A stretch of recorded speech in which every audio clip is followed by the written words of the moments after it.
Ինչպես ասացի նախորդ տեսահոլովակում, այս մյուսում կխոսվի Աստվածաշնչի տարբեր հարցերի շուրջ։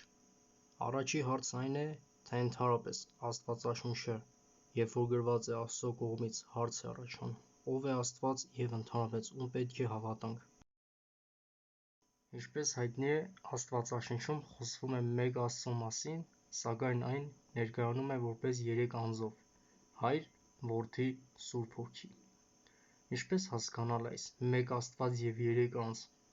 Այս հարցին անդրադարձել են հազարամյակներով տարբեր աստվածաբաններ և հավատացյալ մարդիկ և տարբեր բնագավառի մարդիկ։ Սակայն պետք է հիշենք, որ մենք Աստծո ստեղծագործությունն ենք, և ինչպես ասում էր միջնադարյան աստվածաբաններից մեկը, ժամացույցը չի կարող լինել ավելի խելացի, քան այն ստեղծողը, ժամագործը, այնպես էլ մարդը, սակայն Աստվածաշունչը մեզ տալիս է մոտավոր պատկերացում աստվածության մասին։ Գանք հերթով։ Առաջին՝ Հայր Աստված։ Ով է Հայր Աստվածը։ Հայր Աստված ստեղծարար է և ամբողջ տիեզերքի արարիչ է, ինչպես և Որդին և Սուրբ Հոգին։ Սկսենք ուսումնասիրել Աստվածաշնչի համարները։ Դրանցից առաջինը օրինակ. բայց մեզ համար մեկ Աստված կա, Հայրը, որից են ամեն բաները և մենք նրա համար։ Հռոմայեցիների 15-րդ գլխի 6-րդ համարը. որ միաբան մեկ բերանով փառավորեք Աստծուն և մեր Տեր Հիսուս Քրիստոսի Հորը։ Հովհաննես 6:27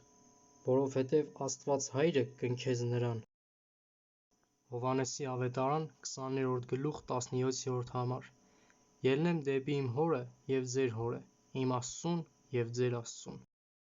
Ահա այսքան համարները երևի թե բավական են մտածել և համոզվել, որ Հայր Աստվածը նույնպես Աստված է, և այդքան համարներ էլ կա հին կտակարանում։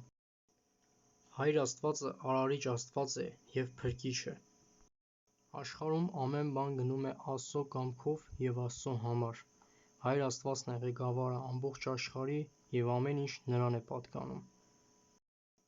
Մյուս հոլովակում կխոսենք Որդի Աստծո մասին։